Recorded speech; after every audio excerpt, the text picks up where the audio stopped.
let's pause a little and see what made the Intense 5. Let's go. Cardi B seems to be on a microphone throwing rampage. Earlier this week, she threw her microphone at the DJ at one of her concerts. Not sure if it hit him though, but oh my goodness, stop throwing the microphones, Cardi, please.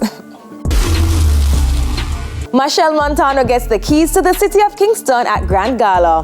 Couple of mixed emotions, but soca in the stadium sounded nice.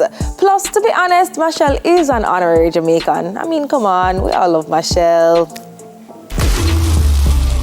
Etana had a few choice words for the new A&R for VP Records, who reached out to her to record a Christmas single. However, Etana is still in a legal battle with VP and she don't want to hear nothing from them right now, okay? Good.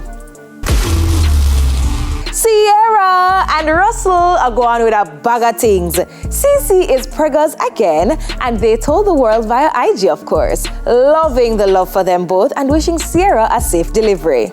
And finally holding the spot this week, the verdict is in, and Tory Lanez has been sentenced to 10 years for shooting Megan Thee Stallion. Entertainers from all over the world, including some right here in Jamaica, have voiced their support for Tory. Megan, on the other hand, has a different opinion. So you go, Tory. Just saying.